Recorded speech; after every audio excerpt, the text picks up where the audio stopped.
कल एक भाई की कमेंट आई और ऐसे ना जाने कितने भाइयों की आती ही है, क्योंकि ये अवस्था है ही ऐसी। तो कमेंट क्या है? कमेंट वही है जो आपके अंदर सवाल चलते हैं, मन के विचार रुकते नहीं हैं। तो अब जो मैं आपसे बात बोलूंगा उससे पहले थोड़ा समय दीजिए, ठीक? तो ये जरूरी नहीं कि मैं जब तुम्हें कहानी के द्वारा बात को बताऊं तभी तुम्हें अच्छी लगेगी, नहीं।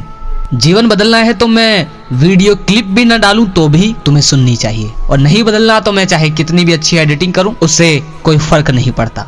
2 मिनट देखोगे और वो 2 मिनट सिर्फ 2 मिनट रह जाएंगे और फिर तुम चलते बनोगे, फिर ऐसे ही वीडियो की खोज करना जारी रखोगे। तो बात क्या है ये समझ लो। तो हमारा जो ये सवाल होता है कि पवन भाई वासना अंदर बहुत चलती है, तो हम इसको नहीं देखते कि वासना अंदर चलती है। पहले इस बात को तो अपने मन से निकाल लो कि तुम बहुत ज्यादा झटपटाए हुए हो, तुम्हारी जिंदगी बहुत ज्यादा नर्क है, तुम ही दिमाग से बहुत ज्यादा गंदे हो। हताश और उदास होना पहले छोड़ो, एकांत में बैठो और मेरी बात को बड़े तसल्ली से समझो।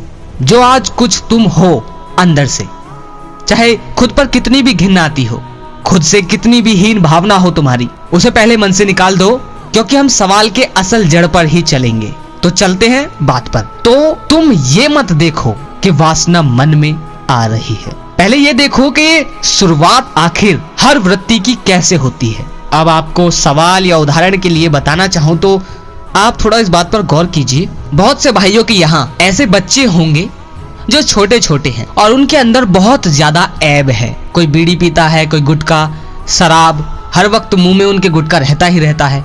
क्या आपके यहाँ भी ऐसे कोई बच्चे हैं? अगर हैं तो कमेंट में जरूर बताएं कि हाँ हमारे यहाँ पर बच्चे हैं। तो आप उन बच्चों पर पहले गौर कीजिए, फिर अपने जीवन पर बात को समझना कि उन बच्चों के अंदर ऐब कहां से आई। इसके 2 कारण हैं कि उन बच्चों की जो संगत थी वो और बिगड़े बच्चों के आसपास थी, और दूसरा कारण है कि उनके जीवन में और कुछ था भी नहीं। ना तो उन बच्चों के माँ बाप को ये पता था कि जीवन में इनके लिए शिक्षा भी बहुत ज्यादा जरूरी है, और ना ही उन बच्चों ने कभी शिक्षा में अपना इंटरेस्ट लिया। यहाँ बात ये समझने वाली है कि हमने अभी तक ये चीज नोटिस ही नहीं की कि जिस चीज में हम हैं उसकी शुरुआत कहां से हुई। क्योंकि जब हम रोग की जड़ को ही नहीं पकड़ेंगे तो कितनी भी वीडियोस देख लें या कुछ भी कर लें फर्क नहीं पड़ेगा। तुमने मेरी बहुत वीडियो देखी होगी लेकिन अभी तक उस पॉइंट को नहीं पकड़ पाए होंगे बहुत से भाई कि हमारे रोग की शुरुआत कैसे हुई, लेकिन इस वीडियो में तुम जरूर पकड़ लोगे। तो जैसे कि मैंने बताया कि वो बच्चे कैसे ऐब में पड़ते हैं, कैसे उनके अंदर ये वृत्ति आती है। अब ऐसे ही आप अपने वहां के किसी ऐसे लड़के को दिमाग में लाओ, सोचो जिसके अंदर भी बहुत ऐब हो, और वही ऐब हो जो उन बच्चों में थे।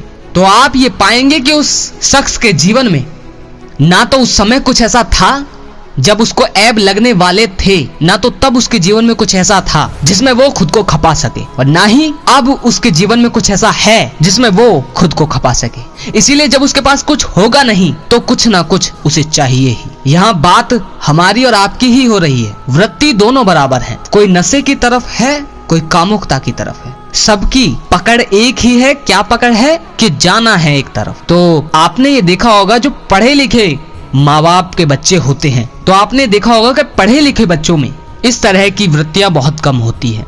अब वो पढ़े लिखे हैं इसीलिए समझदार नहीं है, इसीलिए उनमें वृत्ति कम नहीं है, बल्कि वो पढ़ रहे हैं, उनके जीवन में कुछ ऐसा है जिसमें वो खुद को खपा सकते हैं, इसीलिए उनमें इस तरह की वृत्ति नहीं है। पढ़े लिखे होकर वृत्ति नहीं छूटेगी, पढ़ रहे हो तब वृत्ति छूटेगी। सिर्फ मैंने बच्चों के उदाहरण के लिए बताया है। तो ऐसे ही जो आज भाई रो रहे हैं जिसे पकड़कर कि भाई मैं तो बहुत ज्यादा कामुक हो गया हूँ, दिन रात सोचता रहता हूँ, तो सोच ही इसीलिए रहे हो क्योंकि जीवन में कुछ और है ही नहीं। और तुम मानोगे कि नहीं पवन भाई ऐसा नहीं है, मैं तो बहुत मेहनत करता हूँ, काम करता हूँ, ये वो नहीं।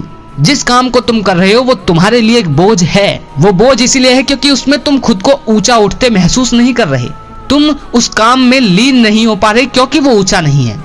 एक बच्चा है जिसे पढ़ाई में बहुत ज्यादा इंटरेस्ट है, वो इतना पढ़ाई में घुल चुका है कि उसे ना तो रिजल्ट की चिंता है और ना ही बच्चों के साथ खेलने की। तो समझ लो कि उस बच्चे की लगन पढ़ाई में है। फिर वो फर्स्ट आए ना आए इस बात से मतलब नहीं पड़ता, लेकिन वो खुद को उस चीज में खपा सकता है क्योंकि उसके पास कुछ है ऐसा। लेकिन वही कोई बच्चा पढ़ ही से ले रहा है कि वो फर्स्ट आए, और वो फर्स्ट आ भी जाता है, लेकिन उसकी लगन नहीं है, बस लगन इसीलिए वो बना रहा है क्योंकि फर्स्ट आ जाए। तो समझ लो वो काम उसके लिए नहीं है। उससे उसकी वृत्तियां बहुत पल जाएंगी। वो अलग अलग तरीके ढूंढेगा खुशी के, अलग अलग तरीके ढूंढेगा खुद को व्यस्त रखने के, जबकि वो पढ़ाई करता है, फर्स्ट आता है, लेकिन फिर भी समय के साथ उसको ये दिखाई दे जाएगा कि मुझ में जो चीज पनपनी थी वो पनपी नहीं, और जिन ऐब में मुझे नहीं पढ़ना था आज मैं उन्हीं से ग्रस्त हूं। हमें जड़ को भी पकड़ना होगा। हमारी इसकी शुरुआत कैसे हुई, हर इंसान के ऐबों की शुरुआत होती कैसे है। पहला तो ये आपने देखा होगा कि ऐसा कोई संसार में व्यक्ति ही नहीं था, और ना है और ना रहेगा, जो बिल्कुल ही ठहर गया हो, जो बिल्कुल रुक गया हो, जो कर्म ही ना करता हो। ऐसा है नहीं है। शरीर का ढांचा है और इसको बनाया ऐसा गया है, और मन की वृत्तियां है ही ऐसी कि उसे कुछ ना कुछ चाहिए। तो जब चुनाव हम कर ही सकते हैं तो फिर क्यों ना ऊंचे से ऊंचा किया जाए। भाई देखो, जाना तो एक तरफ ही है, इधर चले जाओ उधर चले जाओ, पर जब हमारे पास ये निर्णय करने की क्षमता है तो क्यों ना सही और ऊंचा चुनाव किया जाए। लेकिन तुम मेरे भाई दुखी क्यों हो? कारण इसलिए क्योंकि तुम ना तो ऊंचे को पकड़े हुए हो और मुझसे कहते हो नहीं पौनाई मैं तो बहुत बिजी रहता हूं। अरे किसमें बिजी रहते हो? मजदूरी कर रहे हो और तुम कह रहे हो मैं बिजी हूं। तुम मजदूरी इसलिए कर रहे हो क्योंकि तुम्हें बस पेट पालना है। तो इसका मतलब ये मत समझना कि तुम्हारी मजदूरी ही तुम्हें ऊंचा उठा देगी, नहीं, वो सिर्फ तुम्हारे पेट के लिए है। अगर तुम सरकारी नौकरी पालो तो इसीलिए कि तुम मौज ले लो, लेकिन वो तुम्हें ऊंचा नहीं उठा सकती क्योंकि वो भी तुम्हारी वृत्तियों के लिए है। ऊंचा ही पकड़ना होगा। मैंने जड़ आपको ये समझा दी है कि पकड़ कहाँ रखनी है। जो चीज जिस चीज से शुरू हुई है, अगर हम उस चीज को ही ना करें तो समझ लो वो चीज पीछे रह जाएगी। समझ लो बात को? बात यही है कि एक बच्चा, एक ऐबीला व्यक्ति, एक ऐबीला नवयुवक जो बिगड़ा हुआ है, जिसमें बहुत तरह के ऐब हैं, उसमें ये पनपे कैसे? कारण क्या था कि ना तो उसके जीवन में उस समय कुछ ऐसा था जिसमें तब उसको व्यस्त रहना था, खुद को खपाना था, लेकिन तब वो फ्री था। जितनी भी वृत्तियां बनती हैं वो सब खाली बैठकर ही, खुद को समय देने पर ही बनती हैं, और ना ही उन शख्स के जीवन में आज भी कुछ ऐसा है कि जिससे वो ऊपर खुद को उठा सके, और इसीलिए आज वो चौराहे पर बैठकर गुटखा खा रहे हैं। बात समझ में आ रही है? तो तुम जो दुख मना रहे हो इसका कारण भी यही है, और ये दुख जो जैसे बना वो बना ही क्यों, उसका कारण भी यही है। खुद को उदास मत समझना कि तुम ही अकेले ऐसे हो, नहीं, मैं भी ऐसा ही था, बाकी सब भाई भी ऐसे ही हैं, और वो गुरु भी ऐसे ही थे जो निकले हैं। बस तुम्हें रास्ता सही मिला है तो अब चल पड़ो। तुम्हें इसकी पकड़ समझ आ गई है कि खुद को जब भी तुम समय दोगे तब समझना कि एक ऐब तुम में पनप जाएगा। जिस भाई को मेरी बातें समझ में आई है कमेंट में जरूर बताएं। अगर लगे शेयर करने लायक तो शेयर जरूर कीजिए, और जो भाई शेयर करते हैं उनका बहुत बहुत आभारी हूं, और वीडियो शेयर किया कीजिए। अगली वीडियो में फिर मिलते हैं। जय श्री कृष्णा।